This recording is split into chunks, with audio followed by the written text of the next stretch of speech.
Hi, welcome to my channel, and today I've got a really exciting interview lined up. Today I'm going to be speaking to my favourite lighting engineer. For me, lighting is a huge but often under-discussed aspect of the live music experience. Lighting can visually amplify and accentuate our journey as an audience. We've all had that moment when the lighting matches the mood and the music perfectly and it just tips that performance over into something otherworldly. It gives you that OMG moment that sticks with you. Behind any amazing show you've ever seen, there is a dedicated team of people working hard to deliver those unique moments for you. So today, we will meet one of those people. Her name is Naza.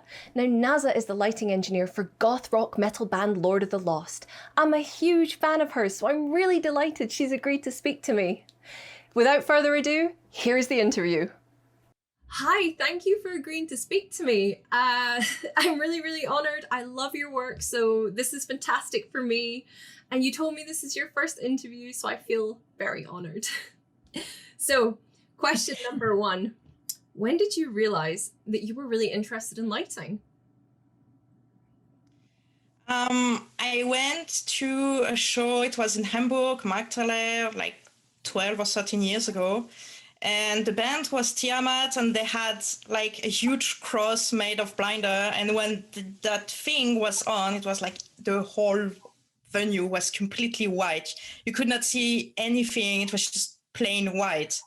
And I was like, wow, that's impressive. And then it kind of disappeared somewhere in my memory. And I don't know, a few months later, I just woke up and said, I want to do lights. That's how it started. Just one day, like, that's it, I'm gonna do lighting. Webs. I love that. It's like, okay, so you woke up, you decided you want to do lighting. Where did you learn lighting? Like, how did you get, like, where did you learn your craft? The start was I had some contact with some crew who were working for bands, and I just contacted one of them and said, hey, I want to learn lights. What should I do? And I got invited on a small tour for a few days just to see what was happening, like the stage building, everything. And I felt like, oh, this is definitely something I like watching people building the stage. I like that. And that was also the first time where my mentor, if we can call her like that, told me, okay, you are going to do the first show. Here's the live desk, check the buttons and do. And I was like, what? Okay. So that was really the beginning of everything, like me just pressing buttons, having no idea what I was doing. And a bit later, I started to work for small bands and we went on tour as a support.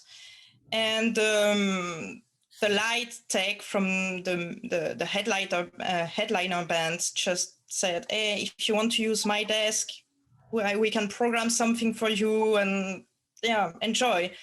And I was like, yeah, sure, why not? And that's also like the desk we used at that time is the one I'm still using right now. And after that tour was mainly me using the software, watching videos on YouTube, tutorials, like how to do this and that, and like really working and learning alone all the theory of should I plug lights, the to-dos, the don't-dos, and all these things. And then I met Lord of the Lost, and I still didn't have a clue of what I was doing. But I've learned, I met them, they were still playing like tiny stages, 10, 20 centimeters high, like a step more than a stage. And I just grew up with them, like bigger stages, bigger tour, more lights, more stuff. And yeah, I just grew up learning by doing. Mm. So you never really went to, Sorry. Yeah, I never went to school. I never really had some kind of training. Mm-hmm. Well, I mean, that's really cool. You're basically self-taught and YouTube taught. And wait, who was your mentor? And she kind of threw you in at the deep end. Is that the best way to learn, do you think? I really cannot answer. It worked for me. I cannot say it's going to work for everybody. And my mentor is known as Zoe Strobe. I don't know exactly for which band she's working right now. And my second mentor is Richard Wolfgang that I met on tour when he was doing light for Cradle of Filth. Oh yeah. And then over the years, I met some people on festival and so on, like kept contact when I have a questions or, hey, I have a desk here, I have no clue how it's working, can you give me some help? It's, yeah, I got people where I can ask and everything is working fine so far. So you've got a good support network then. Well, that's Yeah, definitely. You've mentioned that you work with Lord of the Lost. How long have you been with these guys? If you've been there since, you know, they were performing on a step to now they're going to be performing with Iron Maiden next year, how long has that been? I am with them since 10 years. In 2 months, it's gonna be 10 years. I am with them. Oh my God, that's a long time. So what's it like? What's it like working with them? Are they like good? Like, I mean, obviously you're gonna say they're good guys, but like, is it easy working with them? Are they divas? What's it like? It's easy but really challenging. It's really easy because it's like they won't discuss if I make a decision like, no, today we don't use that light because no space or no power, blah, blah, blah. Nobody is coming to me and discuss, nah, but I want them, blah, blah, blah. This is not happening. When I say something, there is no discussion, no argument. And so it makes the job super, super easy. On the other hand, it's super challenging because every tour we got new stuff. Since I'm still in the learning curve, and as I said, I started from having no knowledge at all. Every tour has been a new challenge regarding size, regarding the lights, like building the stage and so on. The last step was definitely this circle stage for the Sinister Summer, because I've never done that. And okay, so it took me really a while to figure out what to do. Mm-hmm. And then the next step is definitely going to be Iron Maiden. I still have no clue I'm going to do that, what I'm going to do. But yeah, we are going to road that, definitely. I swear, I'm definitely going to try and get a ticket and get out to one of those shows because, you know, love Lord of the Lost, love Iron Maiden. It's truly, they're just like, it's truly a perfect kind of get together for me. So I'm definitely going to try and get myself out to one of those shows. But talking about how difficult that was, I mean, lighting in the round, I mean, as I was watching it, I was like, how? This is amazing. But when you start a project and when you start planning it, like when one of the guys comes to you and said, this is the idea and this is the concept. So how do you go from that blank sheet to a fully realized project? Like it's on show. Like, so what's your process to get from A to B? Well, first, it's not really that someone comes to me and say, that's the concept. Like, mm-hmm. I'm totally free to do whatever I want. And once in a while, Chris is coming to me because I'm mostly discussing light with Chris, not with the other guy. Sometimes he's coming to me and say, hey, I have an idea, the intro, I would like something like that. It doesn't give me instruction. It just gives me like a feeling, or I would like this kind of mood. Mm-hmm. And so I just keep it in my mind. But then start the real blank page, which is I'm listening to songs again and again and again until it's hard to explain, but I just see the stage building in my head. It's like, okay, I want a light, this kind of light here. I want this kind of light there. And then the whole light show just comes alone and I build the stage accordingly to what I need to do. Mm-hmm. And then I add or implement the ideas or the feeling we want to give to the show. And yeah, that's the first part. The second part is to actually build the stage, make it possible on the technical side, and then programming everything, because everything is programmed. Yeah. So I mean, I suppose that takes me to my next question. Chris has previously said that he has synthesia. Synthesia, I can't say it right. And he's referred to himself as a synthesiat. Oh goodness, I'm gonna get roasted in the comments section about that mispronunciation. But he said that when he sees colors, he also he sees colors when he hears harmonies and sounds. So I'm imagining, does that kind of impact how you light him? Like, do you have to take that into accommodation or consideration even? To be honest, he probably told me a long time ago, but I didn't remember, and I already got like the information about that thing a few weeks ago during an interview on Twitch. So I really didn't know about that. I never took it into account because I just didn't know. Yeah. So no, I'm not taking care of that at all. Sorry. That's how we work. Yeah, that's how we work. I do something if he has an idea, like in a way we could improve it. Or if it's really disturbing, it just comes to me and say, okay, can we change that? And yes, I do it, and that's it. But so far, I never had complaints. So, well, okay. So when you obviously, what is in your toolbox? Like, what tools do you have? Like, what have you always got to have with you? What's your essential piece of equipment? My fingers, but more seriously, my light desk, because I mean my show file, to be honest, because the everything is pre-programmed, everything is ready. The light show is made in a way that I can use on every light desk, which is the same brand as mine. Yeah. So as soon as I have a CAMSYS system, so if there is no CAMSYS light desk on site, I take mine, which is just a laptop and a small wing. So it's like a laptop and a keyboard. It's big like that. Or I just take my USB stick and plug and play. So that's... So I don't really have stuff with me. Okay, well then my next question, when you're on tour, what do you have to have? Like when you're on tour, you're like, I can't survive without this one product or food or something. What is it for you? My light desk, because on tour it's way different than festivals. Yeah. And my strobes. I love my strobes. So, okay, so you have to obviously light lots of different venues and of varying different sizes. I mean, when you get the tour plan, do you have to kind of scope or kind of figure out, or do you just like plan it on the fly? Like when you arrive, you go, this'll work, this won't work. And then what's been the most hardest venue for you to light? Okay, there are different kind of shows. I will make like 3 different categories. The first one are the festivals, where most of the time I don't even use my light desk. I just use what is on site. Mm-hmm. But we have all the technical information. We have them already sometimes weeks or days before. So I already know the stage, kind of.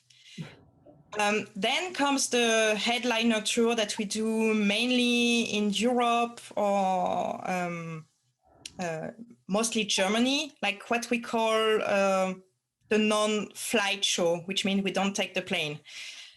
For those one, we usually rent lights, and most of the venue, I already know them because we have been them several times already. So it's not a surprise. I know the people, I know the venue, and yeah, so I don't really need to think or to prepare before.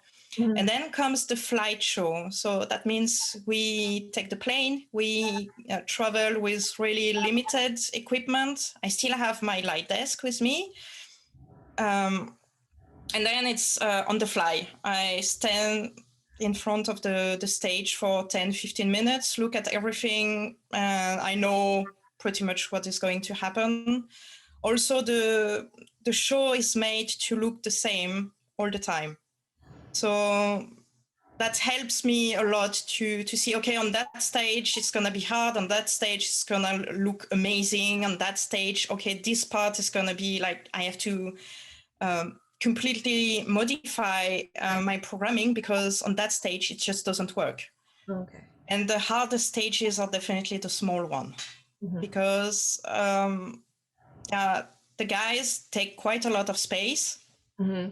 And the smaller they are, the most difficult it is to find the right place for the lights. Yeah.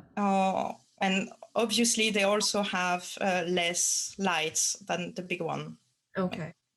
So Usually. talking about the flight shows, I just remembered now, you guys went to China and did a tour. I used to live in China, so I also understand that it can sometimes be difficult trying to get things done. How was that, getting all your equipment there and setting up at the venue? Was there a language barrier? Like, how did you overcome that? And also, how was China?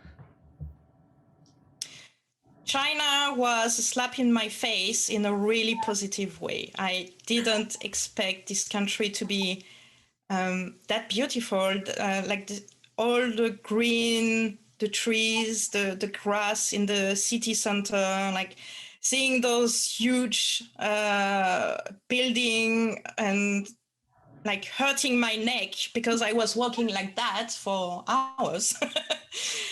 China was amazing, definitely. Then comes like the little hard part is nobody's talking English. So communication was sometimes hard. And we had with us a really amazing manager who she was really doing everything really nice. But when it comes to technical discussion, it gets hard because she doesn't.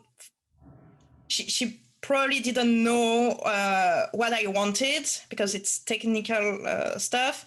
And the people in the venue sometimes were also like, why do you even want that? Yeah. They didn't get the point. Maybe they were not used, or that's definitely not the way they were working. But at the end, everything worked because, in 10 years, traveling a lot, going to many countries, big stage, small stages, and so on. I've just learned to adapt. So at the end, everything works. It's just like a matter of minutes, sometimes hours, to fix everything, to make everything work. But like as soon as my desk is plugged and I have control over the stage, it's done. It's working. Well, you have my sympathy because I mean I was living there and I speak Mandarin, but going to the hairdresser was even difficult. So trying to do technical language like that, I can't even. You have my respect. But quick question: did you love the food? Food's like the best part there. I have to say my memories about China. Beside the shows where I had the feeling we were eating all the time, and it was super good.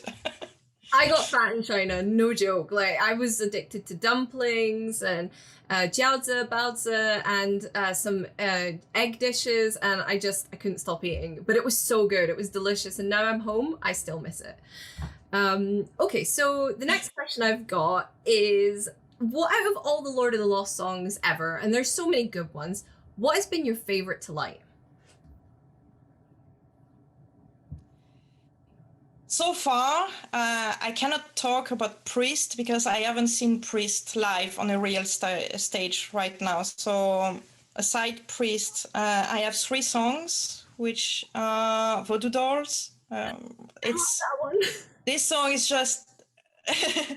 This song is, I don't know. I just love the stage during that song. Raining Stars is also one of my really favorite songs overall. And I just love Raining Stars so much because there are so much different parts in the song. Like it starts super quiet and really moody, and then comes the apocalypse and strobe everywhere. Just amazing. And the last one, I will say Ruins. I really love like the kind of the power I managed to put on that song. But the first programming was kind of crappy, so I did it again. The second version is, I have to say, I'm really happy with the result.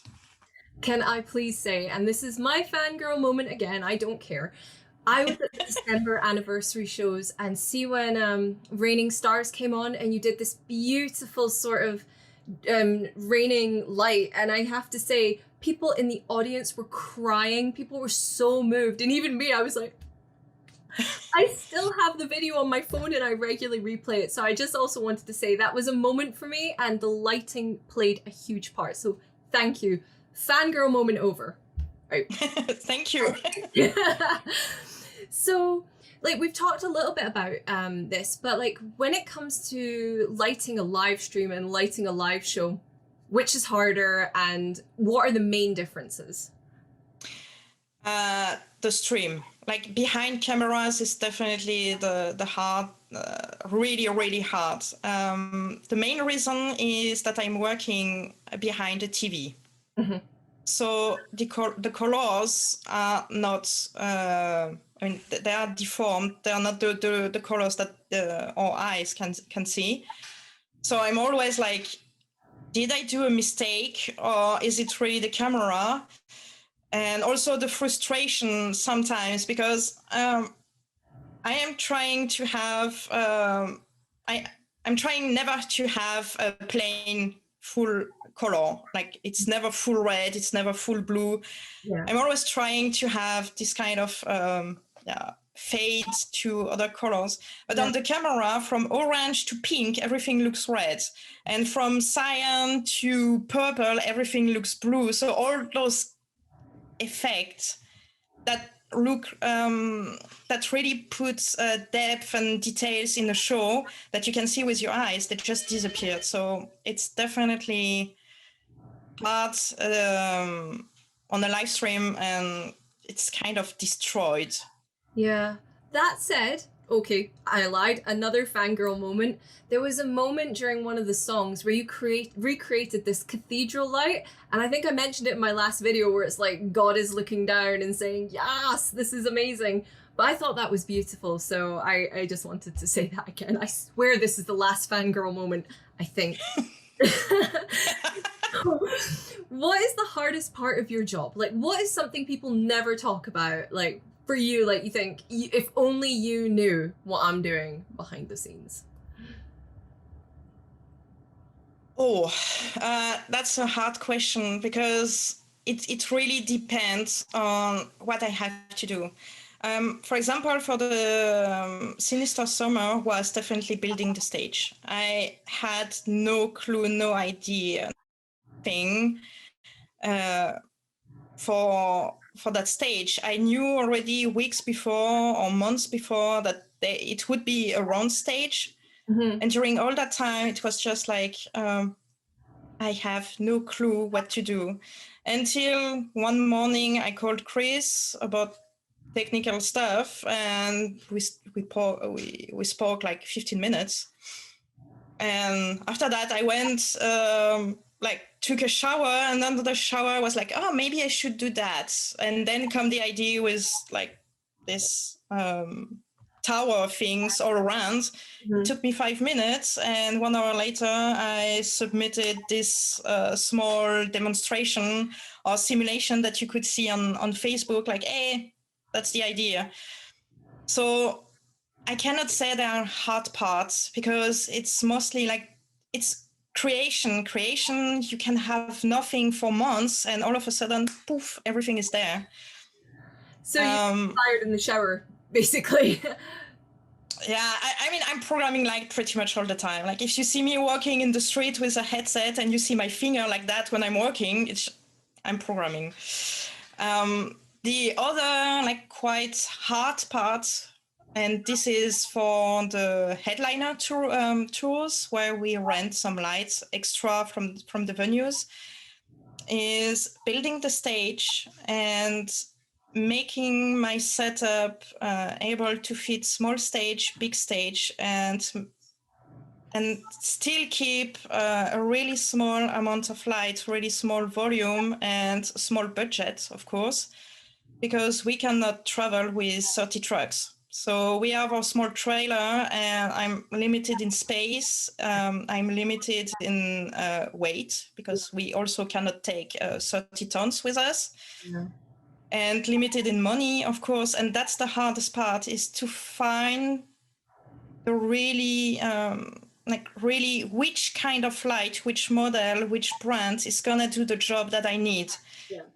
And this is really hard because it means spending hours and hours on internet, like watching video demos, watching show and say, oh, what kind of light is that? Trying to figure out all this thing.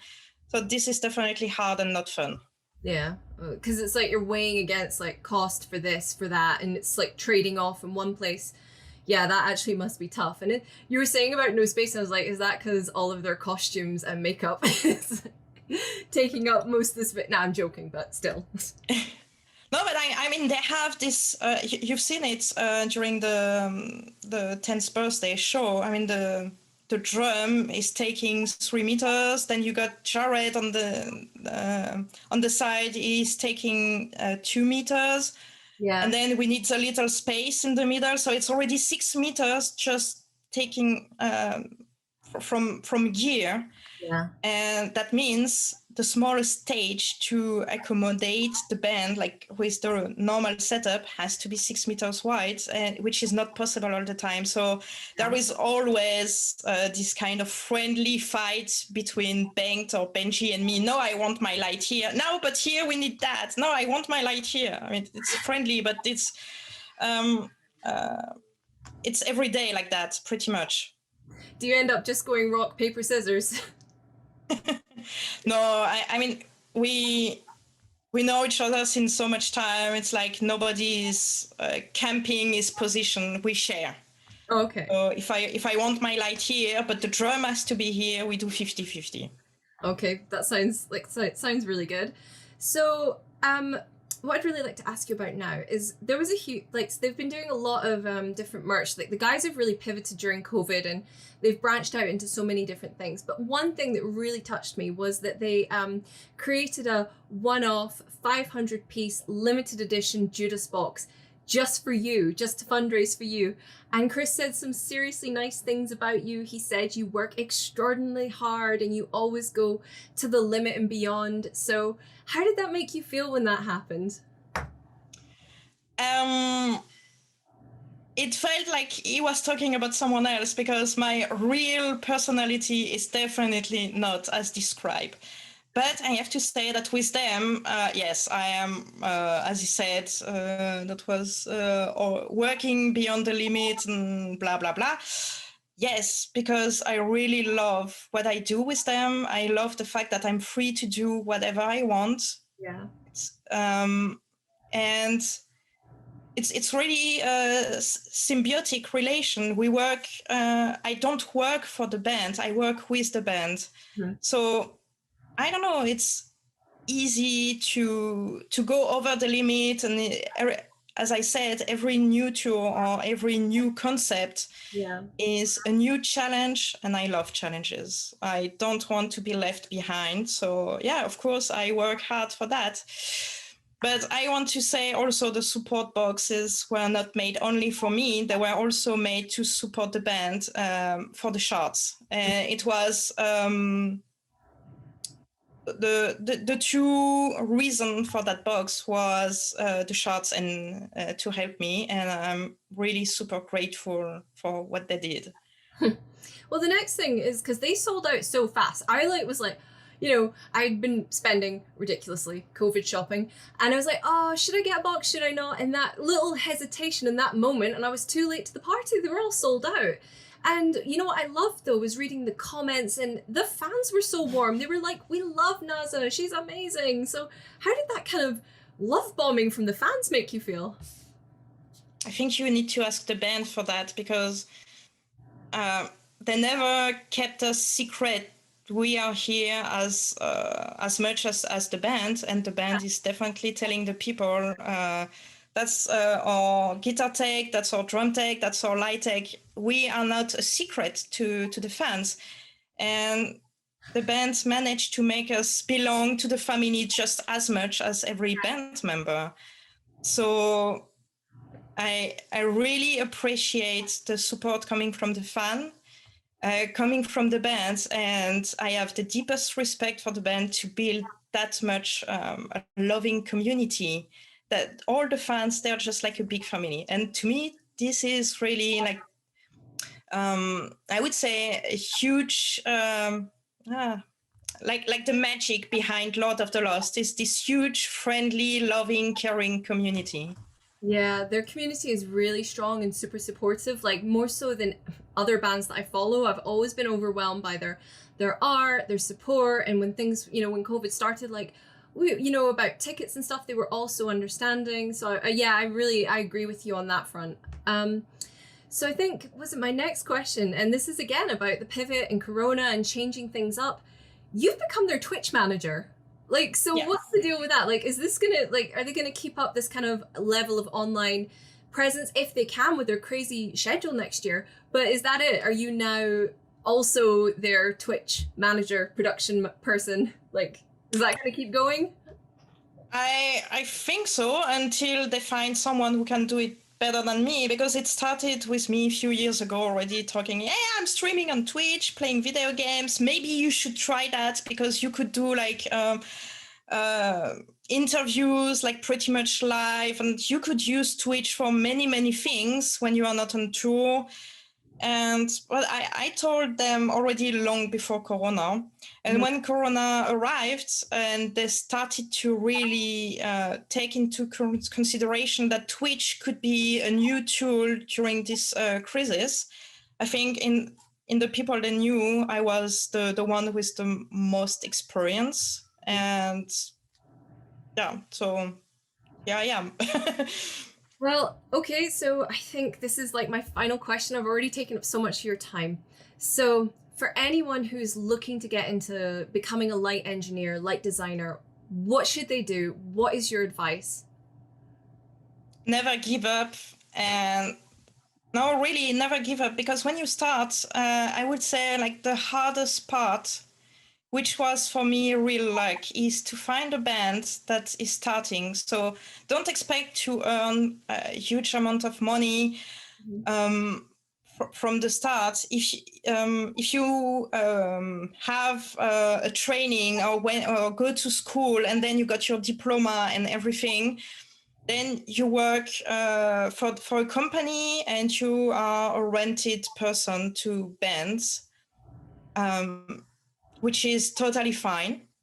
I think that's the safest way to do it. Or you do like me, you start as a hobby, because that's what it was at the start. Find a band, a small one, and grow up with them, because that's how you learn, like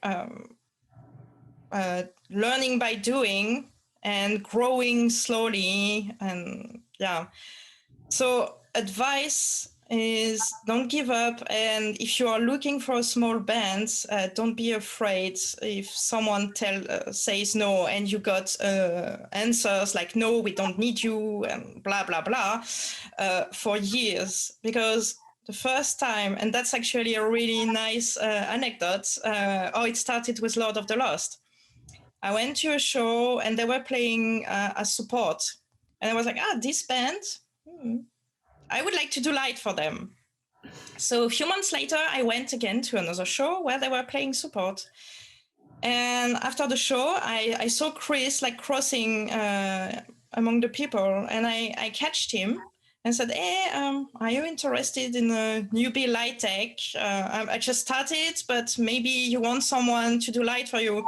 And he was like, nah, we got many people for that, and disappeared. And I was like, what a fucking asshole. And it's really like at that moment, like I didn't take this no as nobody wants me. I swear, I said, okay, you are going to ask me one day, and I will work hard to make that happen. And it happens. He came back. I mean, I was again on tour with them, working for the support band, but he came to me and say, hey, do you want to do lights? Did you make him work for it? Yeah, kind of, but that's a good example. Like, don't be afraid or don't give up if the answers are no, because you should take it as a way to improve yourself, get stronger, and attack again. Yeah. My mum always says water off a duck's back. So when Yeah. people are giving you kind of that kind of negative feedback, you're like, water off a duck's back. It's absolutely fine. I'm going to keep going. Well, Naza, I have to say, I've absolutely loved chatting to you. And I really hope, again, I'll get to interview you another time. And we should definitely set something up for when you're back on tour and you can talk about your new concepts. But I really, really, really appreciate this. So thank you so much. Yeah, thank you for the opportunity. And I really appreciate that. Yeah, I managed to get my first interview. I feel lucky that I'm the one who convinced you. But I just thought, you've got a Twitch channel. Tell everybody where your Twitch channel's at and let's get you some more follows. Yeah, my Twitch channel is Miss Strobo, so everything attached. I'm not super active. I'm streaming mainly video games, and once in a while, I'm streaming also light programming. So you can really see me building the stage and my thinking process when I create the show. Yeah, so maybe when we are on tour again, there will be some new light show programming on Twitch. So if Definitely you're interested. well, I'll follow you. I have a really weird username though, and I can't probably say it on camera, but I'll DM it to you. It involves the word panda. Anyway. Right, thank you so much for talking to me, and I can't wait to see your work again when everything kind of goes back to normal. I'll have my fingers crossed that it'll happen soon. Take care. Yeah, same. Thanks again for this interview. It was amazing. Wasn't she great? What a privilege to get a chance to speak with her. Thank you for watching this interview. Make sure you follow Naz on Twitch. I'll put a link down below. Well, if you liked this episode, make sure that you like and subscribe. And until next time, you stay classy.